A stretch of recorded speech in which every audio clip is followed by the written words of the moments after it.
ಹಾರಾಡುವ ಹಕ್ಕಿಗಳಂತೆ ಅತಿ ಎತ್ತರದಲ್ಲಿ ಉತ್ತರವರೆ ಹುಡುಕುತ್ತಿರುವ ಈ ನನ್ನ ಮುಕ್ತ ಮನಸ್ಸು ಹುಮ್ಮನಸ್ಸಿನಿಂದ ಹಿಕ್ಕಬೇಕಾದ್ರೆ ಐ ಲವ್ ಯು ಎಂಬ ಮಧುರ ಸ್ವರ ನನ್ನ ಕಿವಿಗೆ ಬೀಳಲೇಬೇಕು. ನಿರೀಕ್ಷೆಯಲ್ಲಿ ನಿಟ್ಟುಸಿರನ್ನು ಬಿಟ್ಟು ಕನಸಲ್ಲಿ ಮಂಡಿಗೆ ತಿಂತ ಕುದ್ರೆ ಕೇವಲ ಭ್ರಮೆಯಲ್ಲಿ ಬೀಳಿಸಿರ್ತಾ ಹೊಗೆ ಬಿಡ್ತಾ ಕೆಮ್ಮು ಕೆಮ್ಮು ಆಗೋದಂತೂ ಪಕ್ಕನೆ.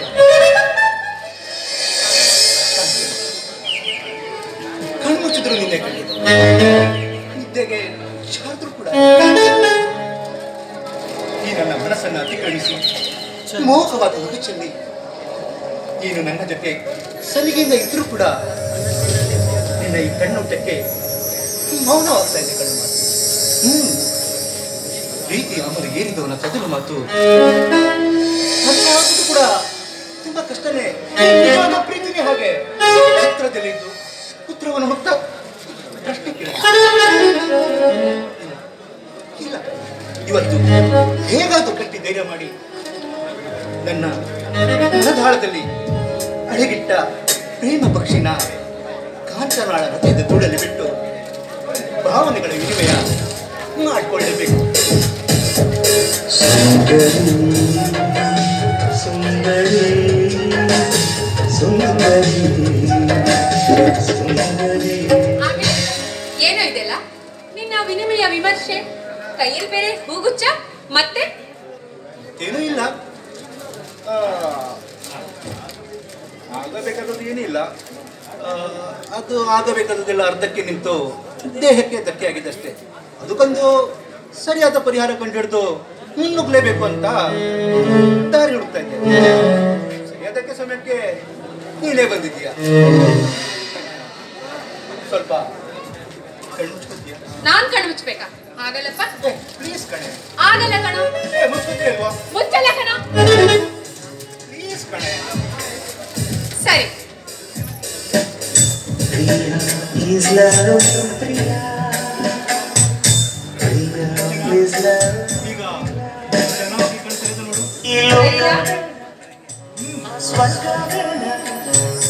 ಅಮಿತ್, ಏನೋ ಇದೆಲ್ಲ 3 ವರ್ಷಗಳಿಂದ ಒಗಟಿನ ಮಾತುಗಳು, ನಮ್ಮಿಬ್ಬರ ಫ್ರೆಂಡ್ಶಿಪ್ ಈ ಕವಲುದಾರಿನಲ್ಲಿ ಸೇರಲಬಹುದು, ಸೇರದೆ ಇರಬಹುದು ಅನ್ಕೊಂಡು.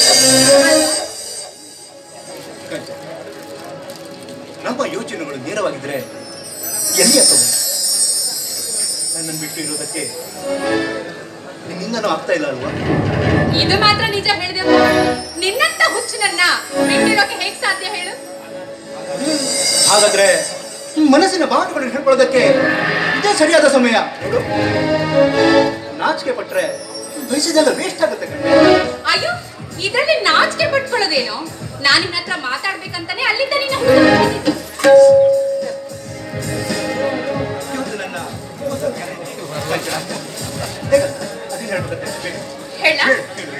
ಬಾಯಿಂದ ಕೇಳಿ ನಾನು ಧನ್ಯನಾಗ್ಬಿಡ್ತೀನಿ ಕಂಚನ. ಅದು ಮುಂದಿನ ತಿಂಗಳು ನನ್ನ ಮದುವೆ.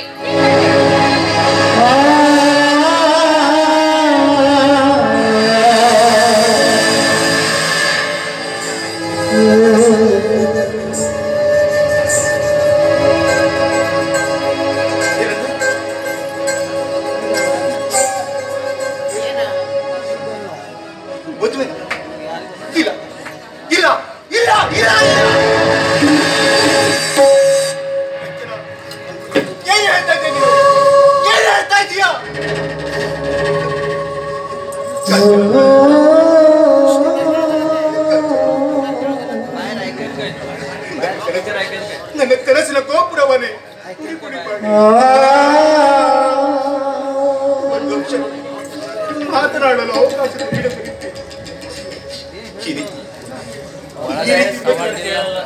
ಮದುವೆ ಎಂಬ ಸಿಡಿಮತ್ತನ್ನ ನನ್ನ ಜೀವನದ ಆವರಣದಲ್ಲಿ ಸಿಡಿಸಿ ಸುಟ್ಟು ಬಿಟ್ಟಿಯಲ್ಲೇ ಸುಟ್ಟು ಬಿಟ್ಟ.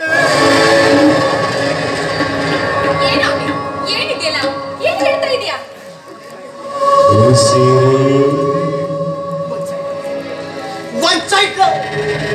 ಏಕಮುಖವಾಗಿ ಆದ ನನ್ನ ಪ್ರೇಮದ ಬಸರಿನ ಕರ್ಣ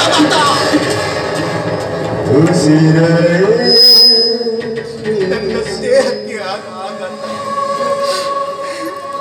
ನನ್ನ ಪ್ರೀತಿಗೆ ಬಂದ ದುರಂತ.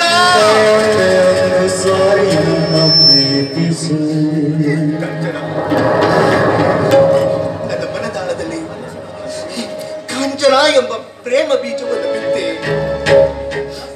ಅದಕ್ಕೆ ಪ್ರೇಮ ಜಲವನ್ನೆರೆದು ಪುಟ್ಟಾಗಿ ಅದನ್ನು ಬೆಳೆಸ್ತಾ ಬಂದೆ. ಅದರ ಫಲ ನಿರೀಕ್ಷೆಯನ್ನು ಇದ್ದ ಕಡೆ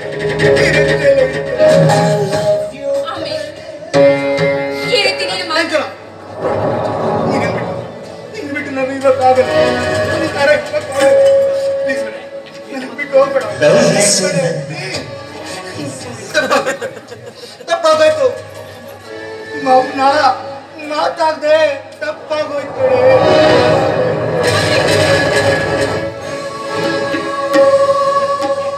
ಮಾತಾಡಿದ್ರೆ ನನಗೂ ದುಃಖ ಆಗುತ್ತೆ. ಆದ್ರೆ ಮೊದಲೇ ನೀನು ಈ ರೀತಿ ಎಲ್ಲ ಹೇಳಿದ್ರೆ ಸರಿ ಹೋಗ್ತಿತ್ತು. ಆದ್ರೆ ಈಗ ಕಾಲ ಮಿಚ್ಚೋದು. ಒಂದು ಸರಿಯಾಗಿ ನಿನ್ನ ತೊದಲ ನುಡಿಗಳನ್ನ ನನ್ನ ಮುಂದೆ ಬಿತ್ತರಿಸಬಾರ್ದಿತ್ತೆ. ಹೇಳು. ನನ್ನ ಬಾಯಿಂದ ಒಗಟುಗಳು ಸಗಟಾಗಿ ಬಂದಾಗ ನೀನು ಪ್ರತಿಕ್ರಿಯಿಸಿದ ರೀತಿ ನಿನಗೆಲ್ಲೋ ಅರ್ಥವಾಗಿದೆ. ಆದ್ರೆ ಎಲ್ಲ ತಿಳ್ಕೊಂಡು ನಾಟಕ ಆಡ್ತೀಯ ಅಂತ ನಾನು ತಿಳ್ಕೊಂಡಿದ್ದೆ ಕಡೆ. ಈಗಾದ್ರೂ ನಿನ್ನ ಅಭಿಪ್ರಾಯ ಏನಂತ ಹೇಳಬೇಕಿಲ್ಲ.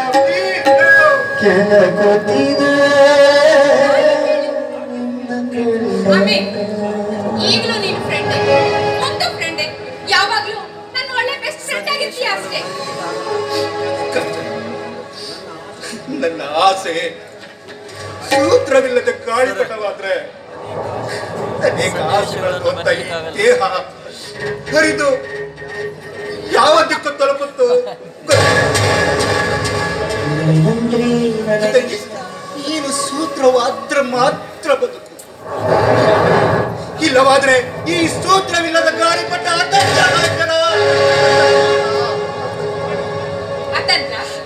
ಅತಂತ್ರವಾದ್ರೆ ಸ್ವತಂತ್ರವಾಗಿ ಕೂಗು.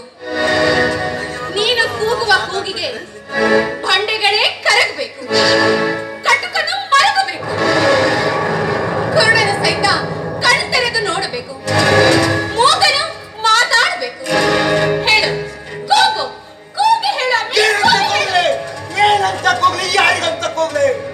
ನಿನ್ನ ಮನಸ್ಸಿನ ಭಾವನೆಯಲ್ಲಿ ಏನಿದೆ, ನನ್ನ ಬಗ್ಗೆ ಯಾವ ಪ್ರೀತಿ ಇದೆ ಅಂತ ಕೂಗಿ ಹೇಳು. ಆವಾಗ ನಾನು ನಿನಗೆ ವರ ಕೊಡ್ತೀನಿ. ಹೇಳು.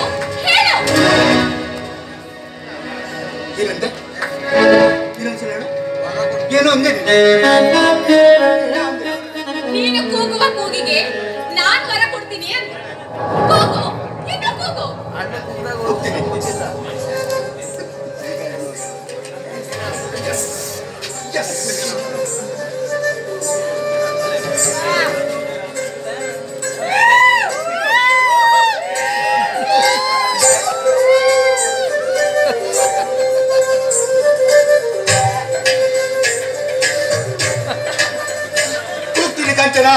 ಹೋಗ್ತೀನಿ. ಅಜ್ಞಾನಿಗೆ ಜ್ಞಾನವಾದಾಗ ಅಮರತ್ವವನ್ನು ಕೂಗಿದ ಭಕ್ತನಾಗಿ ಕೂಗ್ತೀನಿ. I love you.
ಕೂಗುವ ಕೂಗಿಗೆ ನನ್ನ ಮೈ ಜುಮ್ ಅಂತ ಬಿಡ್ತು. ಆದ್ರೆ ನಿನ್ನದು ಜ್ಞಾನೋದಯ ಮಾಡೋದಕ್ಕೆ ಇಷ್ಟೆಲ್ಲ ನಾಟಕ ಆಡ್ಬೇಕಾಯ್ತು. ಏನು ಅಂದೆ? ನಾಟಕ ಮತ್ತೆ ಈ ಕಾಡು ಯುವತಿಗಳು ಆ ಹೆಣ್ಣೆ ಕಾಯಿಲೆ ನಿನ್ನೊಳಗು ಮಾಯನು ಮಾಯ ನಿನ್ನೊಳಗೋ ಒಂದು ಗೊತ್ತಿಲ್ಲ ಕಡೆ. ಆದ್ರೆ 3 ವರ್ಷದ ಕೂಡಿ ನಿಮಿಷದಲ್ಲಿ ಪಾಪಿ. ಹೌದು, ಮತ್ತೆ ವಿರಹ ವೇದನೆಯಲ್ಲಿ ನನಗೂ ಬಳಸ್ತಾ ಇದ್ದೆ, ನೀನು ಬಳಲ್ತಾ ಇದ್ದೆ. ಅದಕ್ಕೆ ಈ ರೀತಿ ಮಾಡಿದೆ. ಏ ಪೆದ್ದ, ನಿನಗಿನ್ನೂ ಗೊತ್ತಾಗ್ಲಿಲ್ವೇನೋ? ಆದ್ರೂ ಸಹಿತ ನನಗೂ ತುಂಬಾ ಕಾಡಿಸ್ಬಿಟ್ಟೆ. ಹಾಗಾದ್ರೆ ನಾನು ನಿನಗ್ ಬೇಡ್ವಾ? ನಿನಗೆ ನಾ ಹೇಳಲ್ಲ. ಪೆದ್ದ, ಇಷ್ಟೊತ್ತರೆಗೂ ನಾನ್ ಬೇಕು ಅಂತ ಅಳ್ತಾ ಇದ್ದೆ ಮಗುತರ. ಹೌದಾ? ಈಗ ನಾನ್ ಬೇಡ ಅಂತ ಇದೀಯಾ? ಹೌದಾ? ನೋಡು, ತಾಳಿ ಕಟ್ಟಾದ್ಮೇಲೆ ಕೊಡ್ತೀನಿ, ಸರಿನಾ? ಮಗು ಕೊಡ್ತೀಯಾ? ಬೇಡಪ್ಪ. ಆಮೇಲೆ ಮಗು ಅನ್ನೋದು 3 ವರ್ಷ ಆದಾಗ ಆರಂಭಕ್ಕೆ, 3 ವರ್ಷ ಆದ್ಮೇಲೆ ಆನಂದಕ್ಕೆ, ಮುಂದೆ ಉಳಿದಿದ್ದೆಲ್ಲ ಬಾಕಿ ಲೆಕ್ಕ ಇದೆ ಅಲ್ಲ. ಕರ್ಮ ಈ ಪೆದ್ದಿ ಜೊತೆಗೆ ಸೇರಿ ಹೌದೌದು, ಈ ಪೆದ್ದಿ ಜೊತೆ ಮಾತಾಡ್ತಾನೆ ಇರ್ತೀಯ. ಈಗ ಮುಂದೇನು? ಇದೇ ರೀತಿ ಮಾತಾಡ್ತಿ ಜಗಳ ಆಡ್ತಾ ನಿಲ್ಬೇಕಾ? ಅಥವಾ ನನ್ನಿಂದ ಶೃಂಗಾರ ನಿನಗೇನು ಬೇಡ? ಆ